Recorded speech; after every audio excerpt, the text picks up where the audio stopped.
The presenting sponsor of Moon Tower Soccer is FVF Law. To find out what makes FVF a different kind of injury law firm, you can visit fvf.law. Hello friends, thanks for listening to Moon Tower Soccer. This week we review Austin FC's 2-0 road win against Sporting Kansas City. Emiliano Rigoni is officially an Austin FC player, so we'll talk to Kevin Morris about how he fits into the team, and we'll give a preview of the San Jose Earthquakes match. On top of all of that, we also have a fantastic interview for you with a guy you might have heard of. He's Austin FC's English language commentator, Adrian Healey. My name is Landon Cottom, and I'm joined as always by Mr. Jeremiah Bentley. Hey everybody, I'm Jeremiah Bentley. I'm coming to you from a condo somewhere in Destin, Florida, and I am joined for the very first time by Kevin Morris. How you doing, Kevin? Hey, I'm doing great. Thanks for having me. Kevin, you and I think we started interacting, I don't know how many years ago, 4 years ago, 5 years ago on Twitter, probably. Oh, a while ago. My memory for things that happen on Twitter is not particularly great, I gotta say. I feel like it was like USMNT / early days of like Austin FC rumor Twitter, and I saw that you were based in Austin, and we had like exchanged some conversations at certain points, and you're like a person that I knew existed in Austin, and I liked your soccer takes, and it was like I like following this guy on Twitter. And then one day my neighbor Ben was like, "Hey, we're gonna go over to my friend's house during COVID. He's been like bringing a TV out onto his porch to watch soccer games in his backyard. You want to come with me?" "Yeah, let's go." I come over and I meet Kevin there. I was like, "Wait, are you like Kevin Morris from Twitter, Kevin Morris?" And then from then on, like we started hanging out before soccer games at Q2, and the rest is history. We like kind of spawned a little friendship from that. But a great friendship, Landon. A great friendship. It is a great friendship. Yeah. I'm like, it's a weird story, but I'm like very happy that it happened that way. Yeah, I mean, like Twitter can be good sometimes, you know? And I think especially around Austin FC and local things, and actually get to meet people and be friends with them is like the best version of Twitter I found. Kevin is a guy who I think is a really smart soccer brain and I feel like we think about soccer kind of the same way. And so I'd like been thinking like we should have Kevin on the show at some point for whatever reason. And then you and I were exchanging videos of like first Driussi, whenever we signed the rumor of Driussi was happening. Mm-hmm. I don't remember which of us found full matches of the Russian Premier League first, but we were sharing some videos of that. And then whenever Rigoni rumors started, you and I have been kind of sharing thoughts and random YouTube videos of full matches of this guy. And so I was like, Kevin has watched more video of Rigoni than anyone else I know. So this would be a great opportunity to have him on. So let's jump into that. We can talk about Emiliano Rigoni a little bit. So Austin FC have now officially signed 29-year-old Argentine attacker Emiliano Rigoni to a designated player contract. This contract is it's a reported transfer fee of $4 million, and the contract is guaranteed through 2024 with options in 25 and 26. So we've talked about him a little bit on the show, but in your eyes, Kevin, what kind of player is Rigoni? What kind of player isn't he, I guess, is a better question. Rigoni is really, really good. He's talented as an attacker. I can't really think of anything he doesn't do well. He's got a great shot. He can beat people on the dribble, which, you know, is something that has been discussed a lot as something that's lacking for Austin. He can score with his head. He can hit a great volley. He makes good runs off the ball, but he also, you know, like with Carozzo, there's some question about, you know, how well he reads the game and combines with other players. He's fast and he can dribble people and he can beat people and he can hit a good cross. None of that with Rigoni, right? He can combine really well. He reads plays fantastically. You can see him kind of mapping out plays in his head, kind of like Driussi does, thinking a few steps ahead. So his pedigree and like his raw talent and athleticism is really, really good. And I would probably, put him up there. Like on our team, only Driussi would compare to Rigoni. Yeah.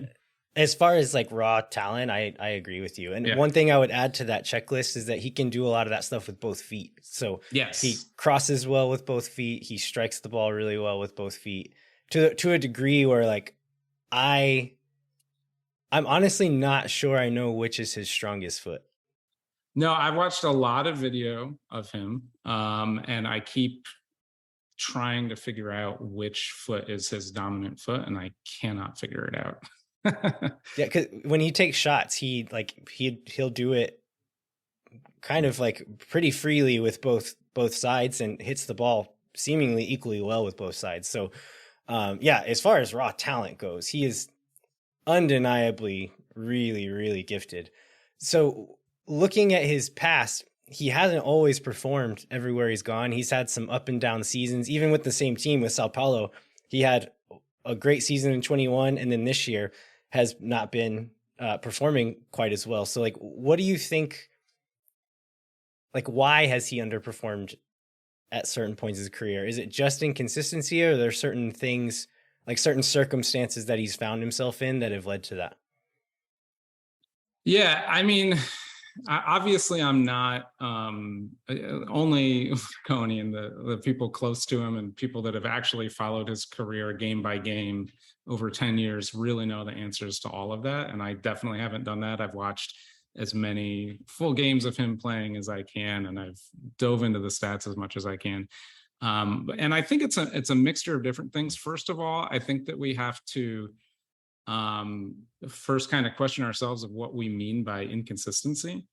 All players go through hot periods and dry periods, or most players do. Players that are really consistent constantly over time are the very, very best players. And so he's not that, but I wouldn't necessarily expect most players to hit that level. If you look at his actual production, so I think when you look at a player's appearances and like their goals and assists, there's a few things that can kind of distract you from like the real meaning in those numbers. One of those is appearances to goals. So he's made a lot of appearances throughout his career, but he's played a lot of sub minutes. And so his actual goals and assist contributions over the course of his career are really quite good. There's a number that you can look up on FBref and other statistics sites that is the goals and assists over an average 90-minute game. Like how many goals and assists does a player contribute over an average 90-minute game? And you can actually filter out minus penalty kicks, and not even including penalty kicks, which is a fluff stat. And Rigoni's at 0.43. So that means that about every other game throughout his entire career, including the supposed bad spells, like all of that time, he is still contributing on average a goal or assist close to every other game. And that's if you compare, really quite good too. it's really good. I mean, that's the kind of numbers you want. I mean, I don't think we expect our wingers to be putting up insane numbers. I mean, I think we all thought Cecilio had a pretty good season last year. He led the team in goals, right? He wasn't an all-star, but he contributed significantly. Over the course of Cecilio's career, he's at 0.38. Jordan Morris, who's like most would consider a top winger in the league, over the course of his career, he's at 0.54. So, I mean, over the course of Rigoni's career, he has contributed goals and assists. He's played a lot of sub minutes.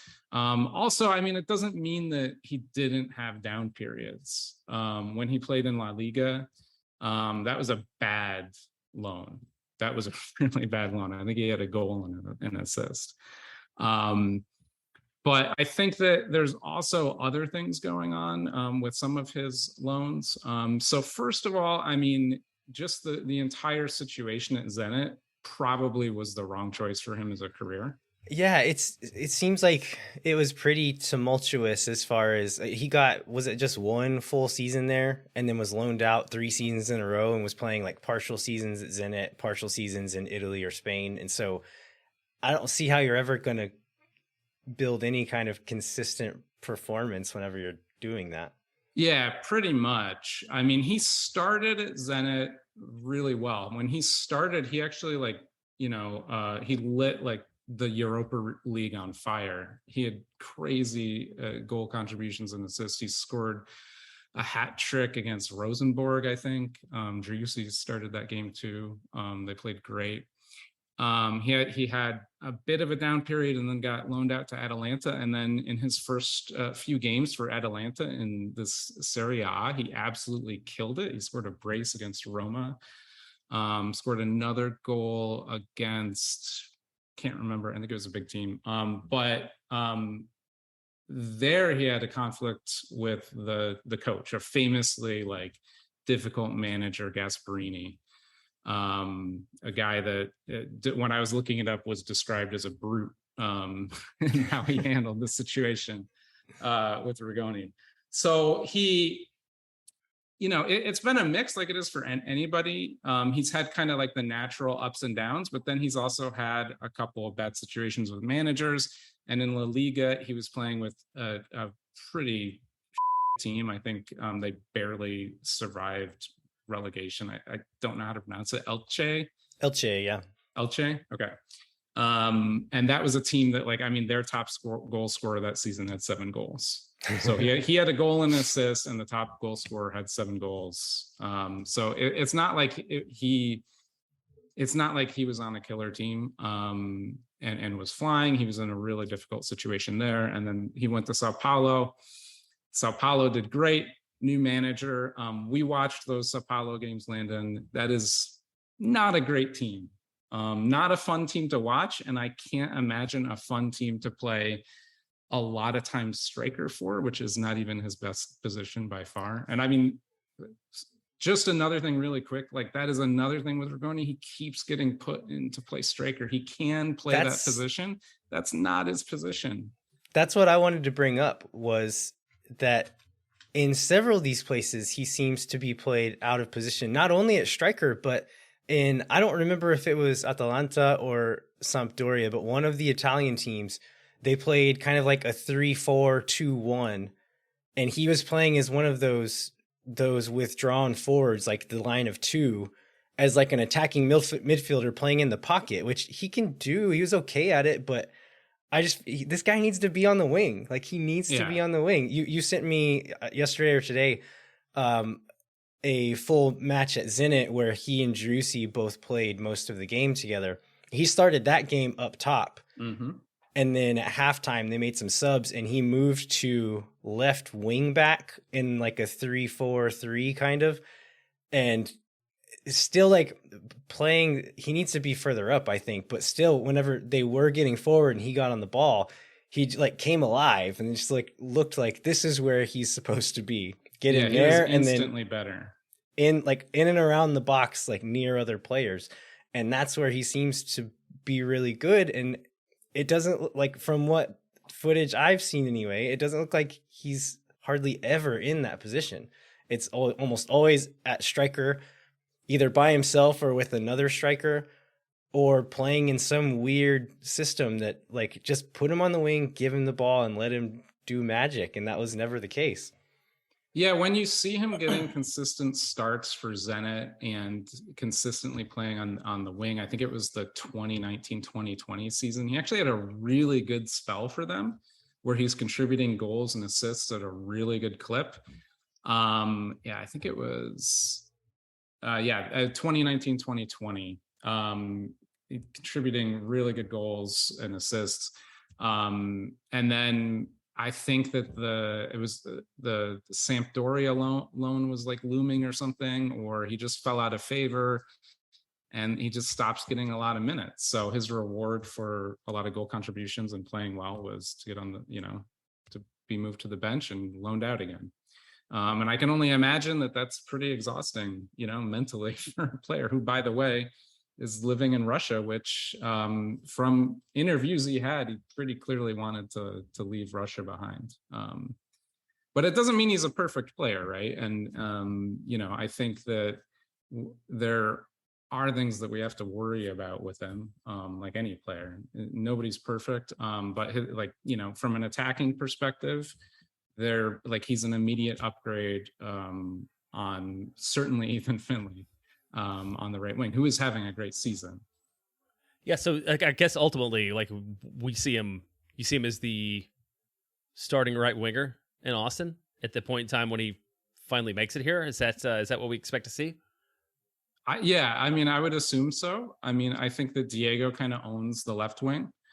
I think that Finley has almost surpassed my own expectations for him this season. His play and his goal contributions, his assists are really adding up significantly to the point where that stat I gave earlier, he's probably pretty high up there for minutes this season, especially. But man, Rigoni's a better player than Finley. Talk about Rigoni's pedigree. He played for the best team in Russia, and playing for the best team in Russia is not like playing for the best team in MLS. That's the team that gets all the best Russian players go there. And then they also have $20 million to buy Malcolm from Barcelona. That's the team he's playing on in Russia. He plays for Atalanta. He plays in La Liga. There's not another player on the team except for Driussi that could play for clubs of that stature. So yeah, I think he should be the starter. I think that we have to worry about his ability to fit into the system, especially I think positional play. It requires a really specific understanding of tactics and positional awareness. I'm a little bit worried about how he will do, especially in transitional defense and counter pressing. That is something that actually I thought Cecilio was pretty good at. I'm not sure about Rigoni. I don't know if he has that engine like Fagundes has, or Arruti has, where they're just charging around the field all game. I don't know that I've seen that from Rigoni. And he also, one thing I have definitely seen is Rigoni losing the ball and not chasing after, not counter pressing. Yeah, one thing that I've noticed is somebody asked me the other day, what is Rigoni's work rate like? Is he going to track back and defend? And my answer was I think he'll do what is asked of him, but he's not a guy who wants to do that stuff necessarily. But I think I don't think this team will let him get away with not doing that, right? Josh Wolf is going to expect it of him. We're doing really well without him right now, so it's not like he's coming in and he's going to have all the leverage in the world to say no, we're going to play the way I want to play. He's no, we've been fine without you. If you're not going to do this, sit on the bench. Ethan Finley will start. Washington Garoso will start. We've got other options. So unless you do this, I'm not going to play you. And Wolf has those cards in his hand right now. Yeah, and that's why we as fans can just be excited about Rigoni joining, right? The worst thing that happens is that he doesn't contribute much, and we're, keep performing at the second in the West pace that we are right now, right? We're a good team and we're performing really well. The best case scenario is that he levels us up and is just an incredible and exciting player. And he certainly has that potential. So I'm very excited about him with all the caveats in mind. One thing that does make me, I guess, not nervous, but just a little bit disappointed in it all is we've been told and we've heard that it might be a week or two before he's even in the country. And so we get him in the country. I don't know if there's still quarantine periods or anything like that at all. And then he starts training, gets worked into the team. We're running out of games. I think we have 11 games left in the regular season. Is that right? So the timeline for him to actually get integrated in the team to the point where he would be starting is getting pretty narrow. That being said, if we can get him up to speed to be a viable option for playoff games, it's still worth having him in the team right now. So it could still very well pay off for Austin to be leveling up like this, even if it is late, it could still pay off. Yeah, it's sorry. Oh no, I was gonna say no. It's got to be a longer term play too. I mean, Right. He's on a 4-year deal. Like we didn't just sign him to give us 7 or 8 like good matches near the end of the year. It feels like a move. And wasn't he a target? Hasn't he been a target before? It's like this is somebody that Austin has had on the radar. Is somebody we wanted to bring in. So I feel like if whatever we get out of him this year is a little bit of a bonus, especially because the system is something you have to learn to play. And this is really a like 23, 24 kind of move. Yeah, absolutely. Yeah, I mean, he is 29 and turns 30 like early next year, I think January or February. So we're looking at the end of that 4-year period, he'll be 33, which is about, as somebody who has been 33 and played soccer, that's about when we want that deal to end. One other thing, talking about like not fitting with certain teams and maybe having like butting heads with managers at times, I could see that being like a concerning thing. But even at Sao Paulo right now, his manager, although he's not been playing him all the time, not been starting him all the time, openly said that he was upset about the fact that Sao Paulo were shopping him. And it was like, I think this guy's still really good. I think he'll turn it around. I would love to keep him. I understand the financial situation of the club might warrant that we do have to sell him. Hopefully, if we sell him, we get some good money for him. But I want to see him here. And so it doesn't seem like his attitude was ever bad in Sao Paulo, even though his form had dipped.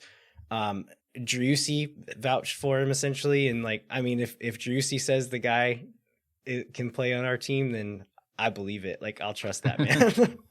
I don't think I've ever seen anybody say that he had a bad attitude or was bad in training. And I mean, I think the stuff with Gasparini at Atalanta probably had to do with the manager more than the player. I mean, that's supposing a lot of information that I don't actually have access to. So I'm kind of making up that a little bit. But just what I have read about Rigoni himself, it doesn't seem like he causes a lot of conflicts in the locker room or has a really big ego. It sounds like he just really struggled with that specific manager and that specific system, and that manager is famous for being that way. Yeah, as we said on a previous show, he's not the lead singer; he's the Octopad player. So he doesn't he doesn't need to be the ego. All right, we do have to worry about him joining a band when he's here, though. We have to watch out for that. He's going to ask the week off for South by so he can play 25 shows that week. All right, Kevin, thanks so much for joining us, man. This was a lot of fun. I'm glad we found an excuse to get you on. Hopefully we can do it again sometime. Thank you, guys. Had a lot of fun. All right, Jeremiah, we have a game to recap. So Austin FC toughed out a 2-0 win in Kansas City the other night. This was a little bit of a strange game. Austin felt like they were dominant at points in the game, and then at points in the game where maybe they should have been dominant, they didn't look like they were, and it just felt closer. Like the game was closer than it felt like it should have been for most of it. Yeah, I think you're totally right. I think the sort of the uneven pace of the game, which we'll get into due to the officiating, probably had some amount of something to do with it. But yeah, it was just a strange performance all the way around. There's goals that came back. There was, a worse performance by a keeper than we saw from Andrew Tarbell last week. There's a red card. It was just kind of a mess all the way around, which led to, it's okay. Like Austin picked up the win at the end of the day. That's all that really matters. But I don't think anybody felt like it was a beautiful soccer at all. Yeah, and like it comes down to what Austin has proven time and time again that they're capable of doing, which is just finding a way to win it, like making it happen. And that's an amazing trait of a team. But like you said, there were 4 goals brought back for offside calls 3 times in the first 23 minutes, which is insane. That's why it felt like in that period, SKC really wasn't threatening us at all. They had a lot of the ball, but it wasn't in dangerous areas at all. And so the fact that we were 1-0 up in like the 60th minute and they were a man down, and it looked like they were like running through us pretty much. Like, I was like, where did this game come from? How is it like this right now? But those 4 goals. So the first one was Maxi Urruti. Cascante and Pereira take the ball off of SKC in the midfield. Danny splits lines to Urruti's feet. He crosses up Issy Montmarine and puts in a beautiful shot to the top corner. That would have been like probably my favorite goal of the Austin FC season had that one stood. But Urruti was offside when he received the ball, so I think that one fairly called off. In the 19th minute, Ring plays Urruti and Finley in like a through ball into the penalty box. Finley shoots far post, and Diego slides in to knock it in. And that one, Ring, Finley, and Urruti, Finley, and Diego were all offside whenever Ring played that pass. So again, fairly taken off. Then 23rd minute, Driussi plays a really nice ball over the top to Finley. Finley does this really clever little move where the ball bounces up and he just kind of heads it behind Ben Sweat and then pushes the ball past him and just outruns him and gets one-on-one with the keeper. Finishes the play really well, but he didn't quite bend his run enough in the lead up there and was just offside. Yeah, I kind of forgot about Austin FC legend Ben Sweat until seeing him again in this performance. I mean, I guess it's good to see him like on the field and playing. But yeah, you feel like just like this is sort of the inverse of last week, but just like all the Red Bulls goals were offside. Like there was not a lot of question around these Austin ones, right? They was all clearly like balls in the back of the net that shouldn't have counted. I think the 4th one was maybe the most questionable one. And with the Finley one, like there wasn't a great angle there. I think he probably was offside. There wasn't a great angle, but they gave that one on the field. And so I don't think you overturn that one, even if the replay isn't enough evidence there. But the 4th one, which comes in the 67th minute, it was a really nice passing sequence. It ends with Ethan Finley with the ball in the box. He takes a shot, Pulskamp, the keeper, blocks it, and it falls to Fagundes, who is crashing the backside. And so Fagundes and Urruti were both crashing the back post there. Urruti was 3 or 4 yards offside, but didn't interfere in the play, didn't get anywhere close to the keeper, so I don't think he would have mattered. Fagundes is maybe just like a few inches offside. They did not give it in the moment. It went to VAR. I was thinking when they were reviewing this one that like on the angle, like, is he offside? Like probably, but I didn't think the angle was sufficient evidence to overturn that one. So I was actually a little surprised when they turned that one. And this one was, so it's already 1-0 at that point, right? Is this after? That's after the first goal. Yeah. The Ring goal was in the first half. I think Diego said he was off by his toes or something. I saw this quote today. So I mean, it was really tight. I guess to your point, the fact that it came back is probably a little bit surprising. It's one of those where if it had gone, you expect it to go the way it's called on the field, and that did not happen.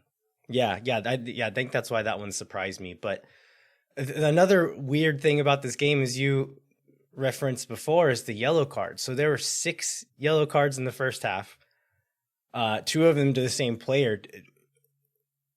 To me, it seemed like a lot of these were probably not warranted. Do you feel like this ref was card happy? I do feel like he was card happy, and I think, and then but just in the first half, right? When there was 6 in the first half, and then all of a sudden it was like a whole different game, and there was only 1 in the second half, which I think Ben Sweat picked up. But yeah, it was a strangely officiated game. I think I read somewhere online that he does tend to be a bit card happy in general, and definitely it bore itself out on Saturday night. Yeah, so Cam Duke, young player for Kansas City, he's the one who gets the red card. I think it was right at the end of the first half, right? It's 43rd minute is when he got his second yellow. Okay. Yep. So his first one was just a minute or 2 before then. I feel like the second one was deserved. Like that was an undeniable yellow. The first one was maybe a little bit soft. As Cam Duke is walking off the field, all of the Austin FC coaches are like patting him on the butt and like essentially saying like, keep your head up, kid. That could have very easily been us. And like Josh Wolf knew that. As soon as the whistle blows, like you see guys warming up for both teams, Josh Wolf pulls off Cascante, pulls off Pereira because they were two of those yellow cards. And it just, I think that was the absolute right move because it just seemed like I said, like Cam Duke it was just his turn. Like the next second yellow was coming right after that, and it could have been anybody. And so to pull those two guys off who, like, I mean, a center back is prone to get, like, in situations to get yellow cards pretty regularly. And then Danny Pereira is Danny Pereira and is prone to getting yellow cards. And so, yeah, get those guys off. For sure. And the Josh Wolf quote after the game was, we had to make those changes based on what the ref looked like. I mean, there's no sense playing Russian roulette when the next call could be a second yellow. So he very specifically acknowledged that point and called out that move in the post-game press conference. So we kind of skipped the first goal before, but there were three really like well played, beautiful goals that all get called back in the first 23 minutes. And then the first one that counts is maybe the ugliest goal we've scored all season. In extra stoppage time in the first half, we get the ball into the box. It kind of gets recycled back out to Driussi, drops it back out to Gallagher. He drops it over to Ring. Nobody steps to Ring, so he just pushes forward and takes a crack at it. And it's like a worm burner. It's like on the ground, right at Pulse Camp. He drops and does one of those where you kind of put your arms on the ground and kind of like bring it in like you're like a baseball kind of, and then drop on it. And it just goes right between his hands and then right between his legs and into the goal. And like Alex Ring looked pretty sheepish on it. Like he didn't want to celebrate too hard and was like kind of laughing. Like, I can't believe that just went in. Yeah, it was one of those. The shot was a 0.03 at X goal, and it was not the Sebastian Driussi, making a magical finish out of nowhere kind of like low X goal shot. It was what it was. As a former Little League catcher, I've had that moment, those moments many times when I thought a ball was going to end up on my chest, and then I turned around to see it at the backstop with people now runners rounding the bases. So I feel for the keeper there, but yeah, of all the things to happen for us to pick up our first goal, and like you mentioned, was sort of the way Austin played in the first half. It was just, I guess it was fitting of the weirdness of the game, but it was not what you expected to see. It was also probably a pretty smart thing to do by Ring at that point. I mean, we know Ring will take that shot, but in this game specifically, like if you just get a shot on frame, this keeper has already shown a couple of times in this game that he'll spill a ball. Like even before this one goes through his legs, I think the one that Diego scored, the last goal that got called off before then, the third one, Pulskamp spills it and it falls into Diego's path and he finishes it. So like in this game, in this moment, yeah, put shots on goal, like make this guy save balls and maybe you can get a second, like a rebound and score off of him at some point. That's not what ended up happening, but I think the idea is still good there. Brad Stuver in the 63rd minute ends up saving a penalty. So a handball was correctly given against Felipe. This one was not called in the moment. It goes to VAR. I was like hoping maybe they were going to say it was like too close, but it wasn't that close. It was pretty clear. It was pretty clear. Sticking up. So like, I was not surprised at all that they gave it, but Stuver guesses the right way and saves the ball off of Shallowy's shot. So he's now 4 for 8 in career penalty kicks. 2 of them against Chicharito, and then one of them was against Shallowy the other night. And so in the post-game press conference, I was in southeastern Oklahoma with my wife's family in this little cabin in the woods out there. And when you're watching soccer games with people who don't know a lot about soccer, you get like a lot of questions usually. And sometimes you get questions that like are actually really good questions that you kind of take for granted as someone who watches soccer all the time. And someone said, on these penalty kicks, is the goalkeeper just guessing, or did he read something into that like he dove one way or the other, or is it just luck? And I thought about it for a second, and I was like, the answer is all of those things. Like, it's all of those. And Brad Stuver in the post-game press conference confirmed that. He said, it's about like a 30% educated guess. It's 30% like picking the right spot. And so you have to like dive at the right height. So are you going to go low, or are you going to go a little bit higher so you can save a higher shot?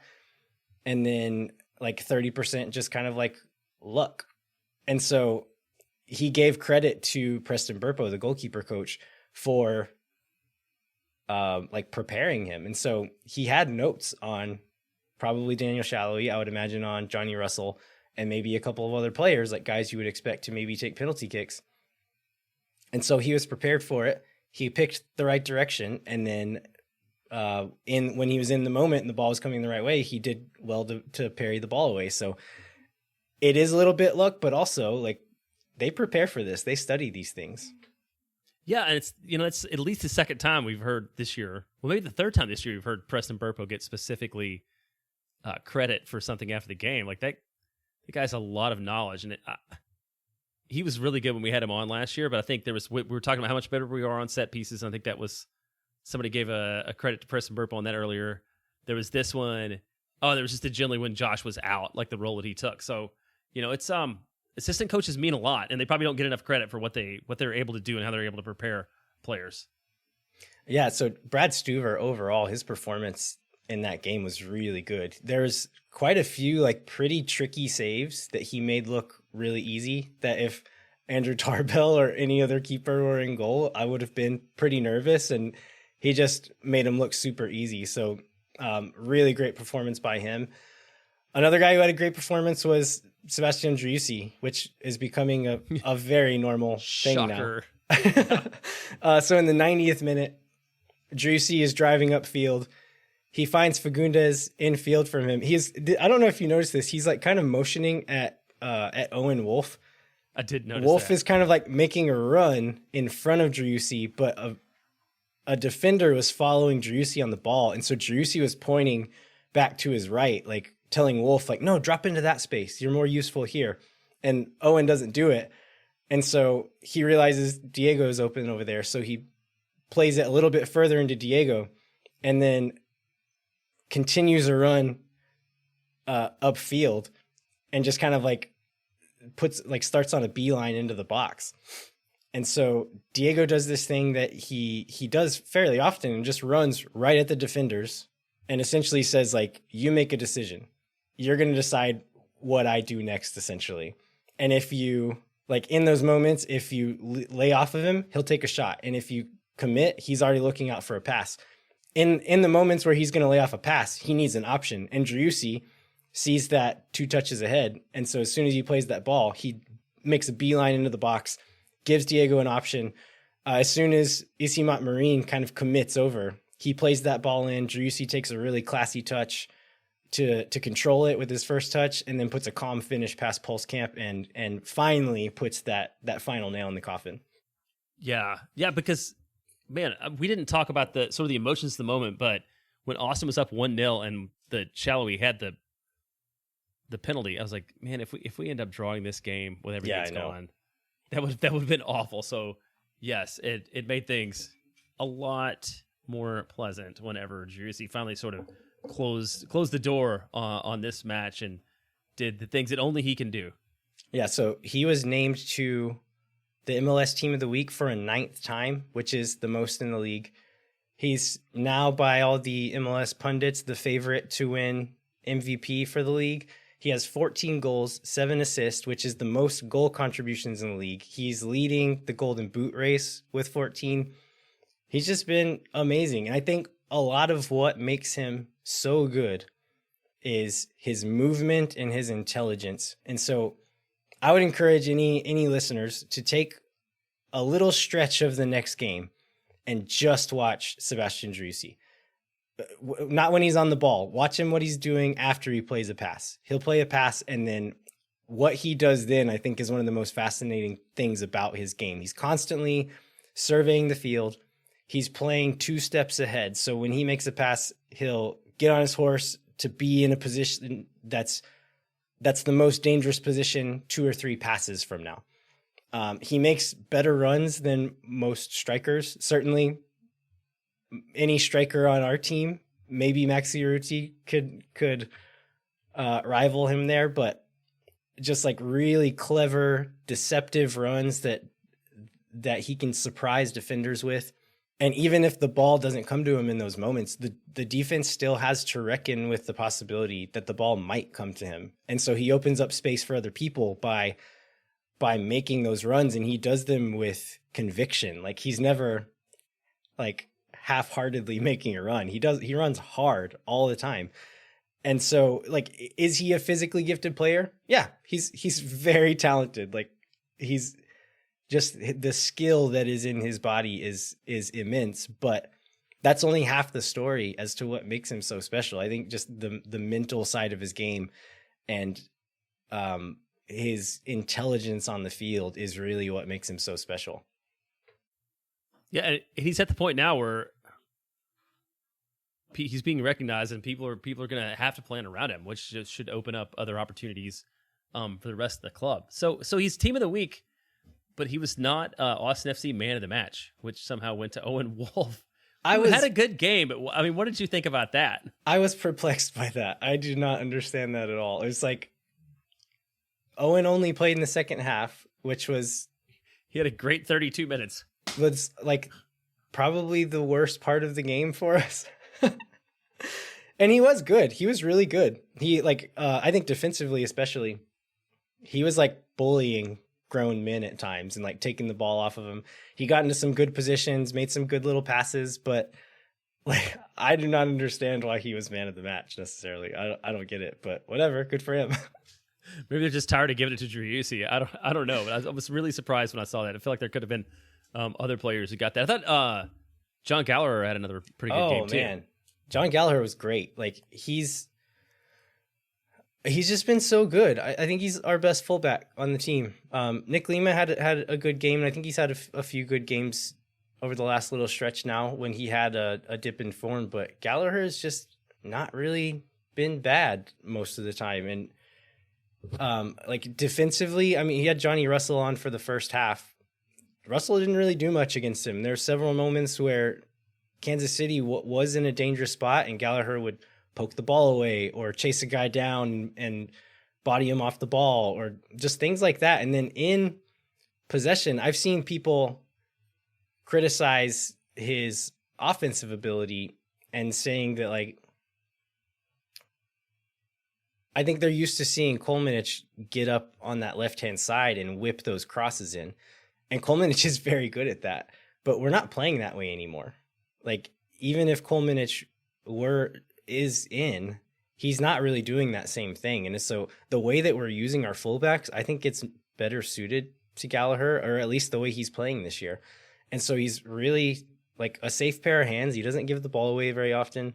He does a good job. He's being more used in the build-up and less in what a coach would call the finishing shapes. Like, when you get into position around our box, like, those fullbacks aren't the ones getting in behind and getting into the end line most of the time. He's playing more like a midfielder in those moments, and has been really good at just kind of keeping the ball moving and getting it to the guys who are going to make those runs, who are going to make those incisive passes. And like, I think he could be better offensively, but he's not been bad, and he's not hurting us, I don't think. I mean, he's to what you said, he's doing exactly what he's being asked to do. Yeah. You know, so he's contributing in the way that Josh is expecting him to contribute. So he's been really strong. And I know I've seen some calls for the Kolmanich and Gallagher pairing at fullback, which I assume we will have to see at some point, just due to numbers. Yeah. You're right. I think we may see that at some point in the future. Hopefully it's not because of injuries or suspensions or whatever, because that would make me very nervous, but he's been great, and yeah, it makes me happy. So Austin FC now have the best away record in the league, and I think have for a couple of games now, but they're 8-3-2.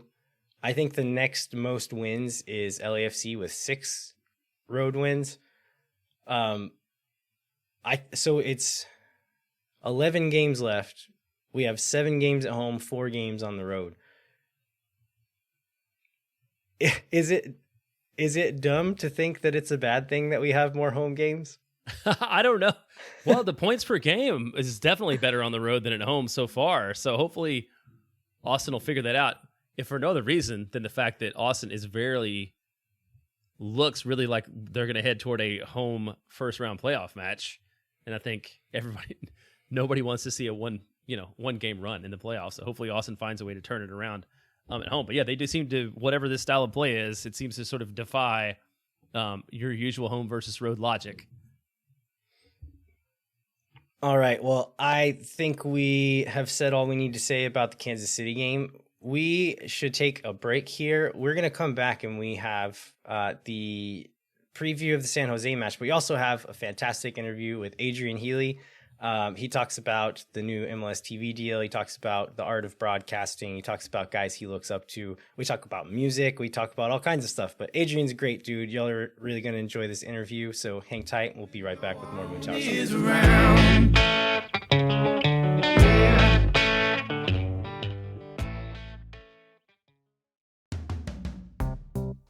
Jeremiah, there is a lot going on in Austin. There's a lot going on in Texas. There's a lot going on in the country.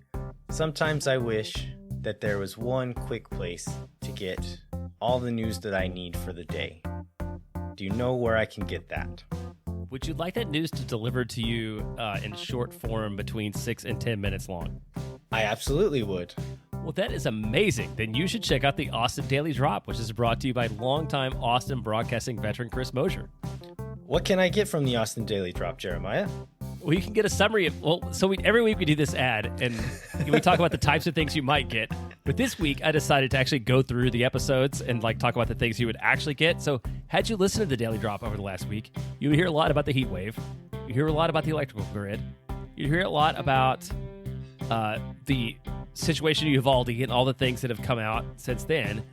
And you would hear a lot about sort of just spread of misinformation in general. So I feel like that's sort of a summary of everything that's going on in Austin and the world. Yeah, so you can listen to the Austin Daily Drop Monday through Friday, usually out pretty early in the morning, usually about 8 to 10 minutes long. It's a quick, easy, and reliable way to get up to speed about everything that's happening in Austin that you need to know. If you give Chris 10 minutes, he'll give you Austin. All right, and we are doing another ticket giveaway thanks to Sage Wilson Property Group. Go to moontowersoccer.com, click on free ticket giveaway in the top navigation bar, or you can go to the show notes of this episode that you're listening to right now, click on the link and fill out the form.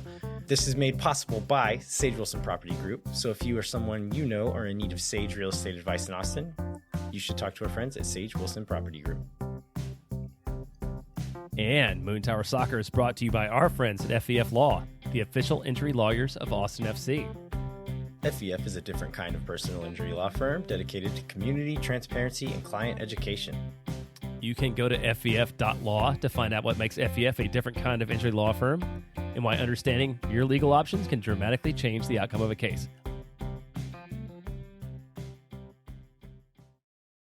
All right, we are back, Jeremiah. We are running a little long on this show, so I think we'll keep this San Jose preview a little short, A, for time, but also B, I feel like preparing for San Jose is kind of a fool's errand.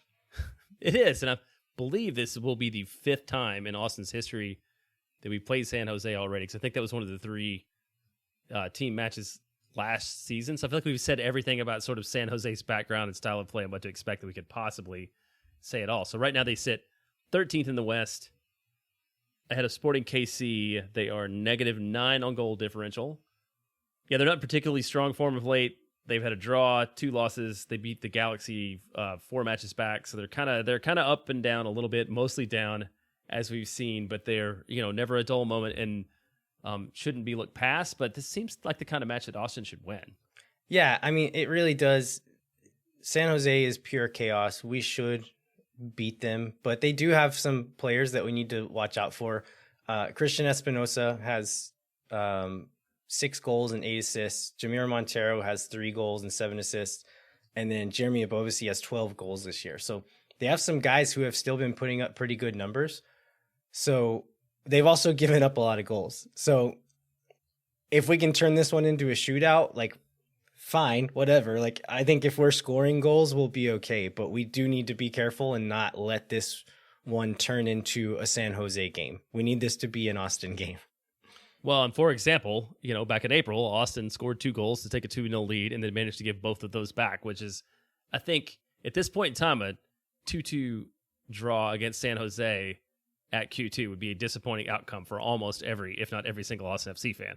Right. And like that scenario has proven to be an anomaly. If anything, we go down and then get the goals back. But yeah, we just need to like not let this match devolve into chaos. And I think Austin should be okay.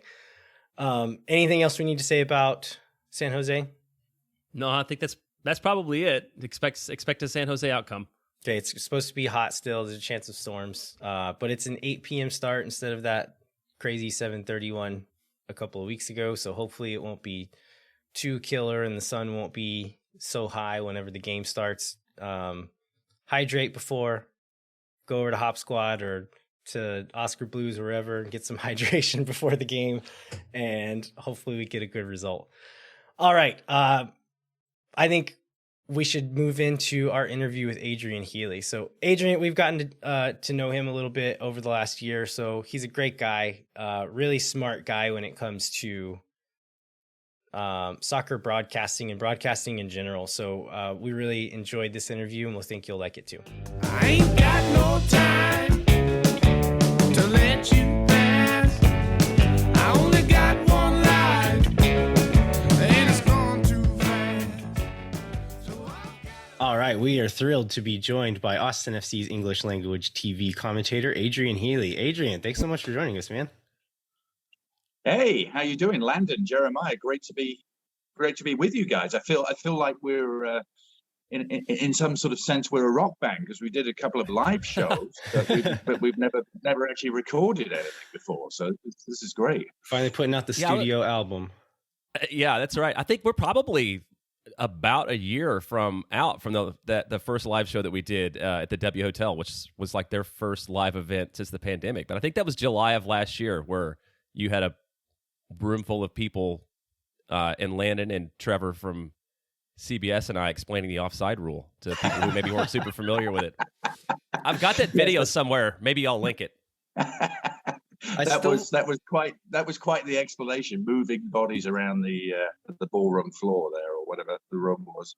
I stumbled across. We did a brewery. We did a brewery as well, didn't we? Yeah. I stumbled across a photo of us like explaining the offside thing. I don't remember who posted that or where it was from, but it looked ridiculous and amazing. Well, Adrian, last time I saw you in person, it was not the most recent home game at Q2, but the one before that, which was nationally televised. And you were off duty, a rare off duty night, and you got to just go and be a fan. What is that experience like for you when you get to just go hang out at Q2? I honestly just love it so much. I really do. I mean, I love my job and I love commentating. Don't get me wrong, I love everything about it. But when the national guys come in and give us a night off, particularly for the home games, it's really, really special. And actually in that Houston game, I had some very old dear friends of mine from back up in the Northeast who were traveling around Texas. My good friend Eric, who's a massive Revolution fan. He's been a Revs fan since day one, and he was even wearing his red shirts. But he came and did a Texas triangle. He did the Houston-Dallas game. He did the Austin-Houston game. Then he went up to Dallas to do the Dallas-Austin game. So he saw 3 Texas derbies in a week. He built a trip around it, and he was just blown away by Q2 Stadium. He's been to 20 stadiums now in the country, and Q2 is his new number one by a wide margin. So yes, love those nights off, especially when you get to see him play well and win like that. So you've been in the commentating game for a good while now. What do you think makes a good commentator, and do you have any favorites, like any guys that you look to that you think like, man, this guy's really good? Oh my God, that is how long we got. No, honestly, I'll tackle the second part of that first. I have a very good friend who's a name that you all know, who's Ian Dark, and I respect him so much as a commentator. I've worked alongside him, learned a lot from him. It's very unusual in a profession when we're actually doing the same thing to be that close and friendly. But I just think he's been a huge addition to English language commentary over here in the last decade and a half. So I would say he's one of my favorites. What makes a good one? Well, it's like, I don't know. I mean, there's so many different flavors of commentary. It's like music. I mean, what makes good music? It's like everyone has a different idea. Everyone has a different flavor that they like. The one thing I would say is I just feel like good commentary is finding the right balance of being there, of being the soundtrack to the game, informing, entertaining, just adding to the overall experience, but always remembering that you are not the show. And I think that's the boundary and the sort of demarcation I always look for in commentaries. Like, are you trying to do too much? Because it's an inexact science, but I do think you have to always be conscious of the fact that you are not there to be the show. You're very much the accompaniment. You're the pianist to the school choir. That's always what the sort of. I'd never come up with a better sort of allegory than that. You're the pianist. People are there to see the school choir. It doesn't kind of sound the same or work the same without you. But you're not the attraction. You're not the reason people are there. So right. So that's the kind of baseline I've always worked from. But you also have to have a very thick skin, because you're never going to be everyone's cup of tea, ever. Whoever the commentator is, it's never universal that everyone likes them or everyone doesn't like them. Everyone has their own taste. So that was a long, waffly answer, wasn't it? God. It was good, though. It was good. I liked it. So we are not at all professionals, and so every week we say things and then regret them coming out of our mouths.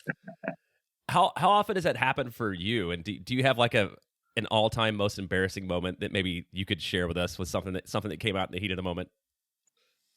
Well, there's always, I mean, whenever you look back at your own work, it's always a little bit, not cringeworthy, but there's always things you realize afterwards that, oh yeah, that would have been a perfect thing to say in that scenario. So there's always, in a way, that's kind of part of the process of learning, trying to be better is kind of, well, what could I have said there? What should I have said instead of what I did say, which was kind of lame. Not too many big. What I'm always. People always bring this one moment up in terms of huge gaffes. Well, there's a couple that I actually can't repeat because they're totally X-rated. They were total slips at the time. But the one that I can repeat, which I always get reminded about, was just a totally innocent mistake. It was a classic. Didn't realize there was another meaning to this phrase, and it may have been a transatlantic thing that got lost in. But I was doing a big. It was a European Championship. I was doing a big Netherlands against France game, and the Netherlands had totally put a beat down on France, and they were 3-1 up, and then they scored again in the 90th minute to make it 4-1. And I had this line in the back of my mind that I kind of had been throwing around, saying if France were going to lose really badly, I was going to say the French were toast. But then in the spur of the moment, I added to it, and as that fourth goal went in for Poland, I said, "It's a Dutch oven, and the French are toast." And I had zero idea at that stage that there was another meaning to a Dutch oven. And then I got all these sort of I had all the computers coming in with sort of wide grins on their face, like, "Do you realize what you just said?" I'm like, "What? No, it's kind of spur of the moment thing." So anyway, that caused a lot of mirth, I think, in the I appreciate the ambition, Adrian. So I always get reminded about that. Oh, Dutch oven. Yeah. So you talk about finding the balance of like how much to add yourself into the product whenever it comes to like what you're actually saying. where do you find the balance of having things prepared to say, like stats or anecdotes or whatever that is, prepared to say, as opposed to reacting to that moment? Like, where do you try to strike that balance? Really, really good question, Landon. That's a balance and a dynamic and a tension that is constantly tugging at every commentator. And any commentator that says it isn't is lying, because it is all about preparation. I mean, that's 80-90% of the job.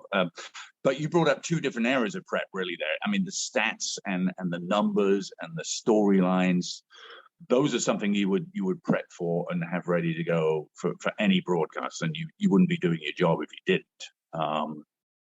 I think what you're driving at more is just kind of the sort of more guttural reactions, the sort of the color. Do you prepare any lines? Well, I do. I prepare. I kind of think about scenarios that might unfold, and we've all seen enough of the game. You know, the sort of scenarios that might unfold are obvious. What are you going to say if so and so scores? What are you going to say if the team's losing badly? So you think about different ways of describing events that are actually quite common in our game. And I wouldn't say I prepare straightforward lines, but you think about different ways you might describe certain things and certain events and certain stages of the game. So I do often write a little bit just to get us going. I like to have a little line or two to say right at kickoff, which I think is an important moment in the game, because it just kind of establishes and sets the scene and sets the stage for the drama we're about to see unfold. So I do like to have something ready to go.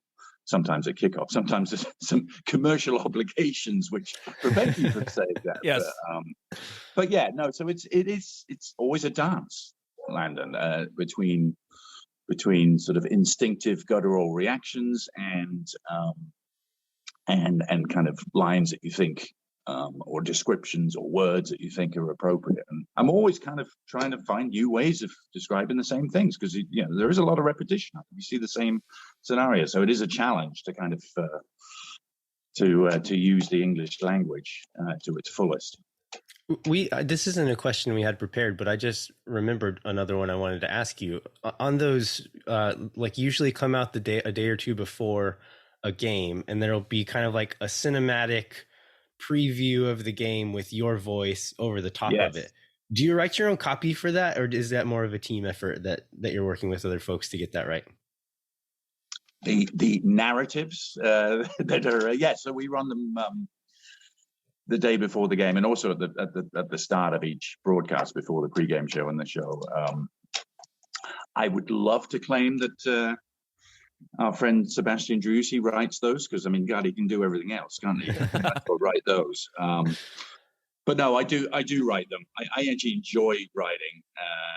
Even though I've never been a written journalist, I do enjoy the sort of art of writing, especially when it's in a creative way like that. So that is a challenge, actually, to come up with a sort of succinct 30-second sort of prelude to what we're about to see. But I really enjoy doing that. So yeah, I write them and then voice them. So well, you do a great job on them. Noticed. Yeah, and you can tell a lot of work goes into it, because that's the thing. It's short, and it's like mostly people are paying attention to the video anyway. So like I could see someone not really putting that much effort into it, but I can tell like each one it's like a different thing, and you try to put a theme into it, and it's usually like always a really well written thing. And it is a great team collaboration, because you mentioned it. I mean, our video team is, I don't know if Austin fans realize it fully, but our video team is the best in the league, and by a long shot. And so I give them that voice piece, and they construct the video around it, and they always do an amazing job. They're just incredibly talented. So I was curious about that as well, because a lot of times like video cuts will cue up to words that you're saying, and I was also thinking about with that, like which is first, and so that's cool that you give them your commentary and they just cut the video around it. Well, Yeah, and it can work both ways. I mean, I used to do these at ESPN where I would actually get the video for. Yeah, they'd say they wouldn't do them for every game, but they do them for big games, and they'd say, "Oh, we're going to lead in narrative. This is the video. What can you write around it?" So it is possible to do it both ways, but I prefer kind of starting with a blank page, you know. So Yeah, it seems like a good way to tell a story. Well, you kind of gotten into this a little bit, but as consumption patterns have changed, right, and we do things like people need short clips they can consume on social media, online, and things like that. Like, how has that changed sort of the craft of broadcasting over the last few years? It's interesting. I don't think it's changed the art of commentary. I think the art of commentary is still what it was, 30, 40 years ago. I mean, it's still the game. What it has done is meant that if you want to be in broadcasting, you have to more strings to your bow. You have to be more flexible. You have to be wanting to do different things, which simply didn't exist a few years ago. I mean, things like Twitter Spaces and all sorts of stuff. So yeah, you have to be more versatile. You have to be ready to kind of do almost anything in the streaming world. It's now not just about the sort of 90 minutes. Covering the game or your team. It's a lot of other stuff. So I always was a commentator first and kind of everything else second, and that still is my strength, I believe. But I've had to, and this started years and years ago, really. I mean, ESPN were at the forefront of doing sort of studio stuff. So becoming more of a host as well, which is a very different skill, and then just being comfortable doing short clips on camera as well. So I think nowadays anyone getting into the game knows full well that you have to have all those skill sets, and the more flexible and versatile you are, the better it is for your prospects. So, talking about broadcasting, MLS just recently signed a new deal with Apple TV, which is going to be essentially the next 10 years of MLS broadcasts. And we know there's still a lot we don't know about this, including who's going to be doing these calls. But we wanted to get your thoughts on this deal as an industry veteran as to what this deal means for MLS and what opportunities this deal prevents to the league. Well, overall, Landon and Jeremiah, I have to say I'm hugely, hugely positive on it. I think it's a massive step. I think the scope of the deal tells you the ambition involved. 10 years. I think it's a move made with 2026 and the World Cup coming here in mind. I think it may be. I don't think everything's going to change overnight. I think it's going to take a while for the league to get where they want it to. They have this vision of what they want it to be, which is kind of a central, almost like an NFL network type situation for MLS. So like a central hub and everything emanating from that and all this content. But I do think, and they've already said this, I do think there's still going to be a lot of local elements to it, and they've said that will remain to be very important, and it should be. We'll have 30 teams in the league by then, and there's a lot of stuff will get missed if there's not a local element. So I'm hugely encouraged by it in terms of growing the league and the overall perspective. I also remain very optimistic that most of us who are involved on a local level will continue to be. And I know it's a very sort of prosaic answer, but I just, people are asking me, are you worried? Are you and Michael worried? Worried is not the right word. I'm interested. I'm actually enthusiastic. I strongly believe that there will still be some major involvement by us and here in Austin. And put it this way, I love it here. I don't want to leave Austin. I will do everything I can in my power to make whatever this next setup is work.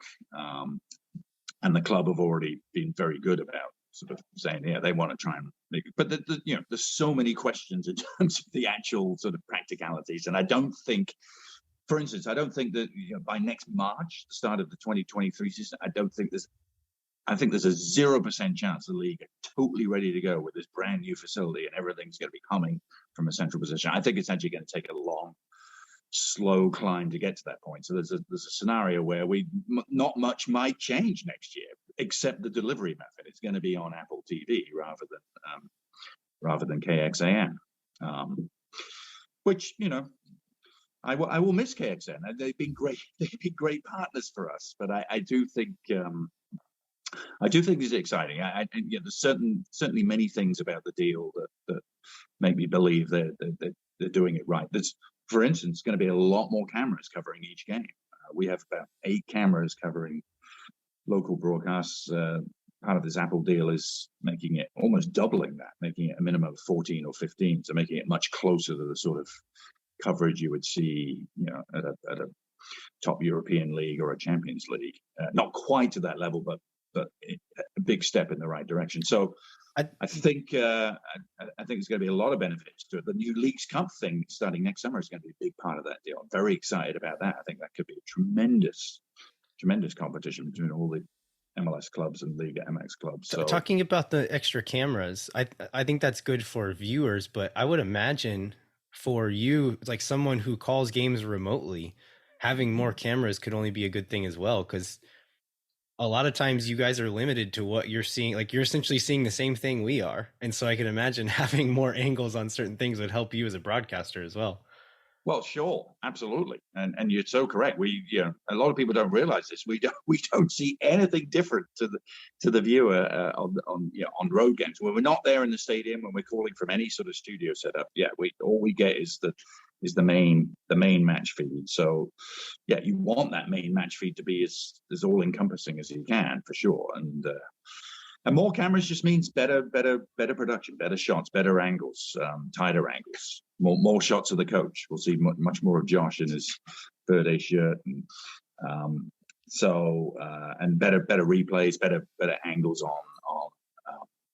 controversial decisions, on VAR and replays. So yeah, that's a huge positive. When doing those remote games, I've always thought that maybe it would be useful to have like one wide angle that is available to you at all times. Has that ever been anything that's been provided to you? And would that even be helpful? It would be really helpful. It has not been provided. It would be even more helpful for the analysts. So Michael in our broadcast would benefit even more. I've always said that I can do the play-by-play job, and I've done, in the course of my career, I've done thousands of games off a monitor. I've done way more games off monitors than I have done in person. It's just the nature of the business, and it's increasingly going that way. And I've always said play-by-play guy can do the job probably 90% effectively off the monitor.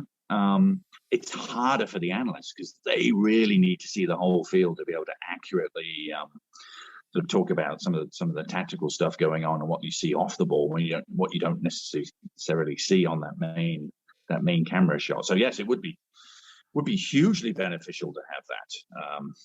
So thanks for suggesting it, Landon. If pass if that the up Apple the chain. producer is out there listening, there you go, idea number one. All right, so we've talked. You've adopted Austin. We've adopted you. You said you have a son now that's officially an Austinite. So we're going to get into like some. I don't know if it's exactly lightning round, but let's ask you about the sort of the city, and the club, and I guess. And these are provided by listeners, mind you. Yeah, these are all listener. Oh yeah, so if you hate on their listener questions, if you like them, we came up with them. No, they're all listener questions. How much of this community content do you see? There's us, there's other podcasts, there's people making videos, there's a ton of folks out doing work. Like, how much of that do you see? And we feel like there's a lot in Austin compared to the rest of the league. Like, what's your perspective on that?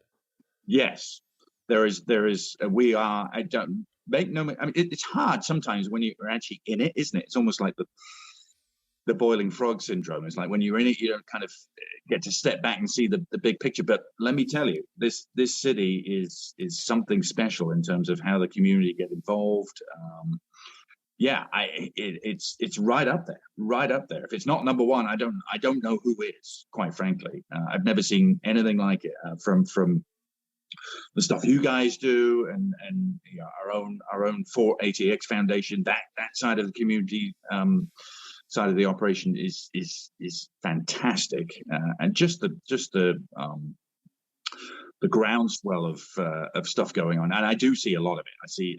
I'm sure there's stuff I miss, but I go out of my way to try and keep tabs on what everyone's doing. But there's so much stuff. There really is. It's amazing. And Austin is a soccer city. I think that phrase is dead right. I have to give shout out to you guys because I always make sure to listen to you. Normally when I'm on the elliptical machine on a Tuesday, trying to sweat it off, you're a good soundtrack to that pain. So That's great. Appreciate what you guys do. Well, we're not getting in any better shape doing this, so I'm glad somebody is. Adrian, you're English, but you've been in the U.S. for quite a while now. Are you a tea or a coffee man? And for either of those, do you have a favorite spot in town? The short answer is both. I'm very much both, tea and coffee. Has to be tea first. Can't do anything in the morning without at least one mug, and more normally 2 mugs of tea. But then I'll move on to coffee.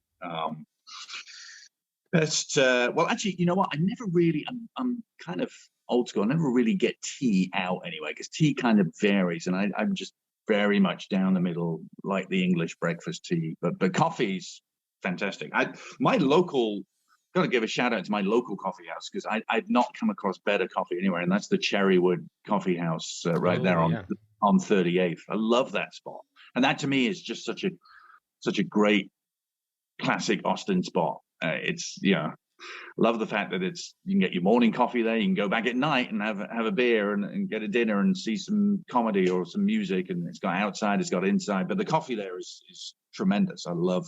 It's about a 15-minute walk. I live up in Mueller, so it's just a scoot down. But that's big shout out to them. I love their local coffee. So you have a background as a radio DJ, and when you were doing that, what type of music did you play, and was it the type of music that you preferred?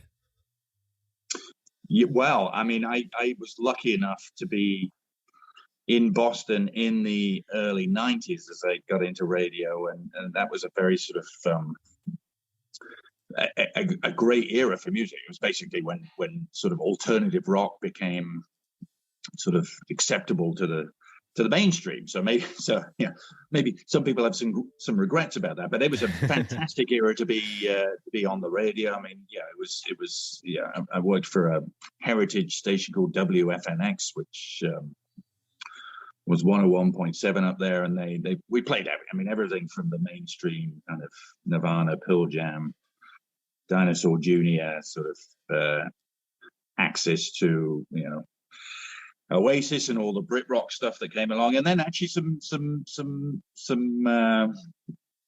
stuff like the Prodigy and Chemical Brothers and Moby, some stuff with beats as well, which I really got into pretty heavily as well in the late 90s. Actually ended up doing a late night show called Chill, which was like all the sort of ambient dance music that people would listen to after they came out of the club. And I was on from 2 a.m. till 4 a.m. But I loved that type of music too. So played a lot of that in the late 90s. And what I like to listen to is just all over the shop. It really is. I mean, I guess they always say you're closest to the music you grow up with when you're in your mid-20s. So for me, that's a lot of Clash and Bowie and my favorite band of all time, I have to tell you, is a band called the Chameleons UK, who are late 80s. Oh, I don't know them. Chameleons, oh, fantastic! Actually, their singer, a guy called Mark Burgess, played at South by Southwest in March, and it was great to be able to reconnect with him. He played at St. David's Bethel Hall, which was a classic South by Southwest venue up. Just off of 8th Street somewhere. It's a church, but they have like a room up on the 3rd floor, and he played an acoustic setup there. It was really, it was classic. It was classic Austin to see him in that scenario. But yeah, so all over the place. Still try and go and see quite a lot of live. I wouldn't say a lot of live music, but we pick our spots. Love what this love what this city offers in terms of music. I actually recently connected with a you know the LA punk band X. Yeah. Do you remember them at all? Yeah. So their Yeah. lead singer John Doe lives in Austin. He's a huge. I did not know that. He's a huge soccer fan. He lives up near the stadium actually, and I'm trying to get him to a game. He's a big Spurs fan, but I'm like, come see Austin. He loves what he's seen. So so there's always a music soccer crossover. Man, It's fantastic. Adrian, we're gonna have to get together and just talk music sometime. Jeremiah and I are both have musical backgrounds. I played out in bands for most of my life, and Jeremiah partied with rock stars when he was younger. There you go. Yeah, I spent a lot of time in bars. I was going to ask what my musical connection was. Yep. Well, I'd love to get in with the folks at KUTX. I know Diego has done a set over there, isn't he? And I always listen to them. Them or ACL Radio are always on in my car. So talking about a different kind of music, do you have a favorite song or chant from La Murga? Oh yes, absolutely. I have a clear favorite, and it's Macala la la la. All of my friends are up Macala la la la. I love it. That's a controversial one too. So that's a bold statement there.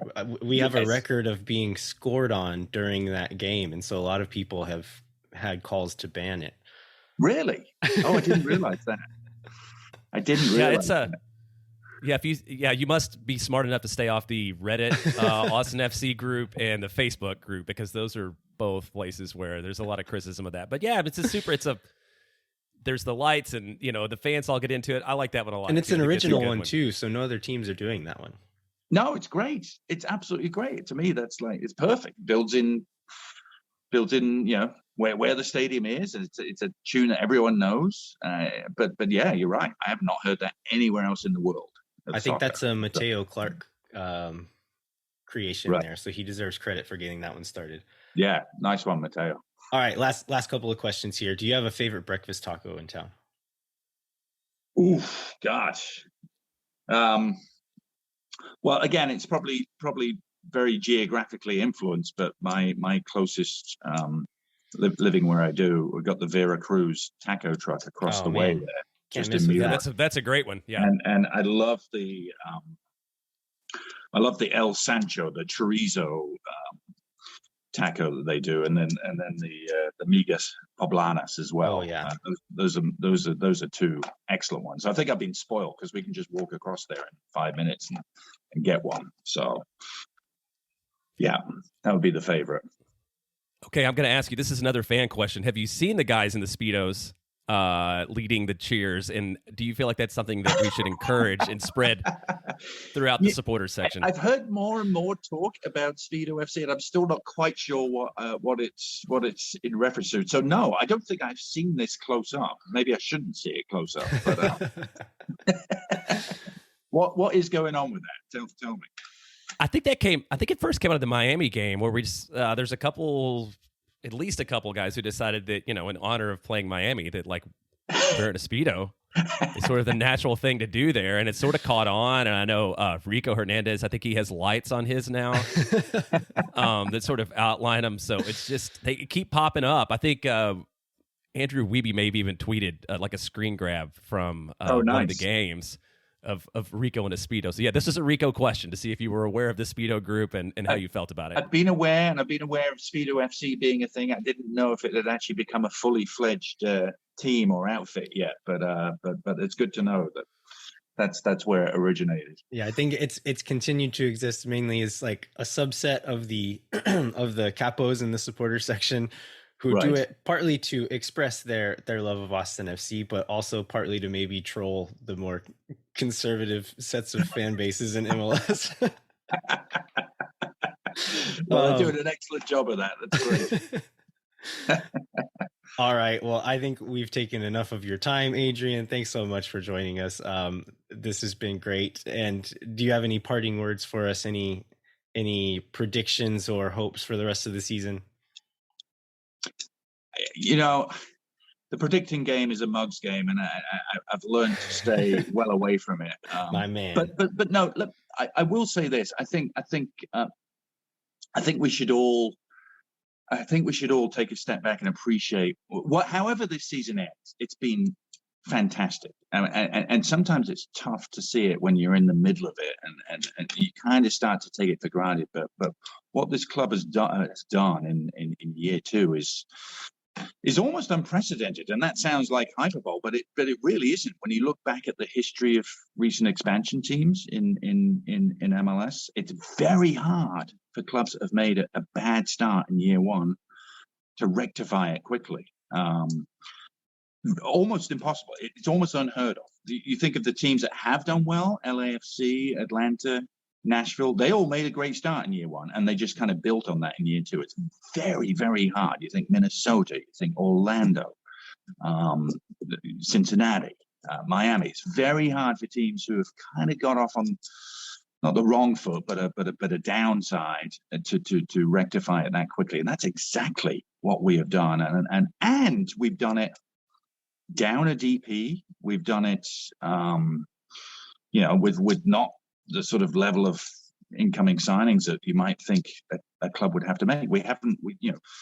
I think what we've achieved on the pitch, we should really take a step back and celebrate, no matter how it ends from this point in. I mean, we could go on a nosedive.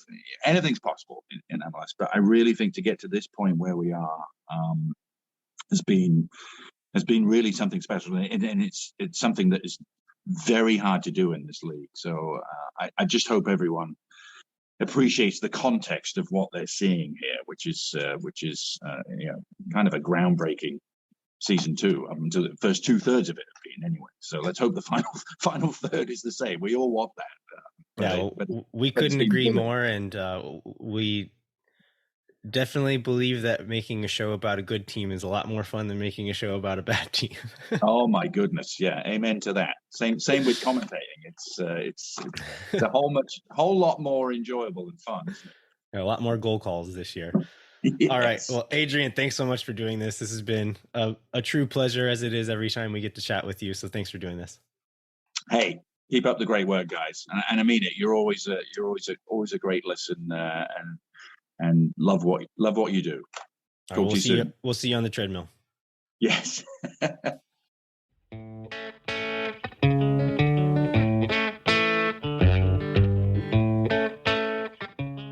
All right, we would like to thank Adrian Healey one more time.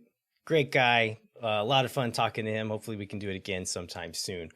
We would like to remind you to rate, review, and subscribe wherever you get your podcasts. And then if you want to continue the conversation, come find us on Twitter. I'm at LViajero87. Jeremiah's at JBentley_ATX. And we are at Moon Tower Soccer on both Twitter and Instagram.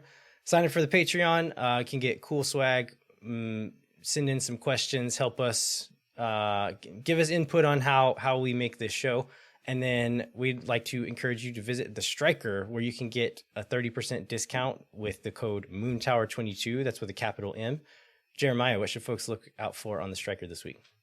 I don't have like a particular article that stood out this week, other than the fact that there was two game articles that Chris Bills wrote about an Austin FC match, and I just think that shows the depth of coverage that you get in the Striker Texas and you don't get anywhere else. A friend of mine was asking me where to keep up with the latest Austin FC news, and I was like, the Striker basically publishes more than every other outlet put together. And the fact that we had two post game reviews for this Kansas City match, I thought was a pretty good summary of the type of coverage that you can get from the Striker. And now that they're letting media into the locker rooms and getting a bit more exclusive access with players, with coaches, with team staff, Chris Bills and Phil West really are getting information that nobody else is getting on this team. And so, it's the best place that you can find to get information about this team and access that nobody else is really getting at the moment. So, couldn't recommend it any higher. Thanks so much for listening. We will be back next week with a new episode of Moon Tower Soccer, where we will review the San Jose match. We'll preview Sporting KC's return trip to Austin. And then we'll also talk a little bit about the All-Star Game and All-Star Skills Challenge featuring Sebastian Driussi, and we'll cover any other Austin FC news that comes up. Until then, I'm Landon Cottom. I'm Jeremiah Bentley. We'll catch you next time. When no one is around.